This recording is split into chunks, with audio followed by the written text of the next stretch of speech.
দর্শক, রাজধানীর Moghbazar filling station থেকে এ বিষয়ে সবশেষ জানাচ্ছেন সহকর্মী শাহাদাত হোসেন ইমরান।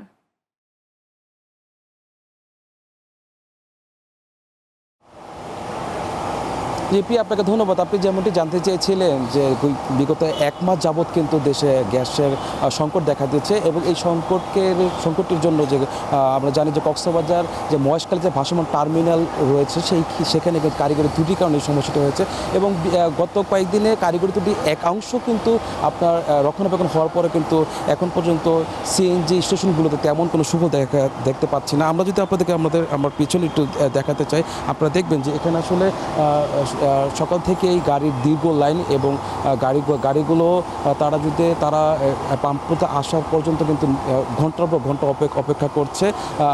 আমরা তাদের সাথে কিন্তু এখানে অনেক চালক আছে, তাদের সাথে আমরা কথা বলছি। তারা বলছেন যে দীর্ঘ কয়েক ঘন্টা 5 থেকে 6 ঘন্টা কিন্তু অপেক্ষা করার পর তারপর তারা কাঙ্ক্ষিত গ্যাসটি পেয়েছে এবং সেই গ্যাসের আসলে পাম্প সিএনজি স্টেশনগুলোতে যে গ্যাসের প্রেশারটা কম থাকে কিন্তু তারা কিন্তু তাদের কাঙ্ক্ষিত গ্যাসটি পাচ্ছে না।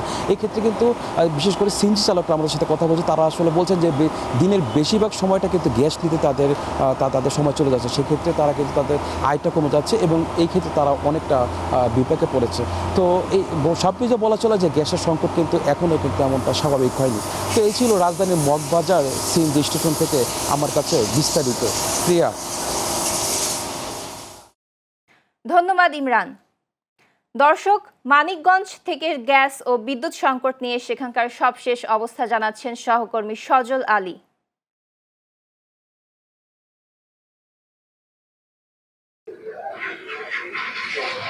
আপনি যেমনটি জানতে চেয়েছিলেন, আমি এই মুহূর্তে রয়েছি মানিকগঞ্জের শহর কেন্দ্রিক একটি গ্যাস পাম্পে। সারা দেশের মতো মানিকগঞ্জেও কিন্তু দেখা দিয়েছে তীব্র গ্যাস সংকট। এই গ্যাস সংকটের কারণে পরিবহন চালক এবং মালিকরা দৈনন্দিন জীবন ঠিকমতো পার করতে পারছে না।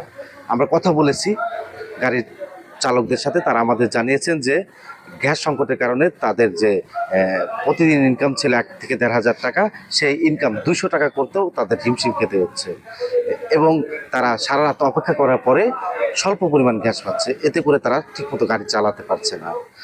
এর পাশাপাশি যুক্ত হয়েছে লোডশেডিংয়ের কারণে মানিকগঞ্জের যে মিল কারখানাগুলো রয়েছে সেই মিল কারখানাগুলোতে ঠিকমতো উৎপাদন হচ্ছে না এবং তাদের ভোগান্তি পোহাতে হচ্ছে। এই ছিল সর্বশেষ গ্যাস এবং লোডশেডিংয়ের খবর। ধন্যবাদ সজল আপনাকে।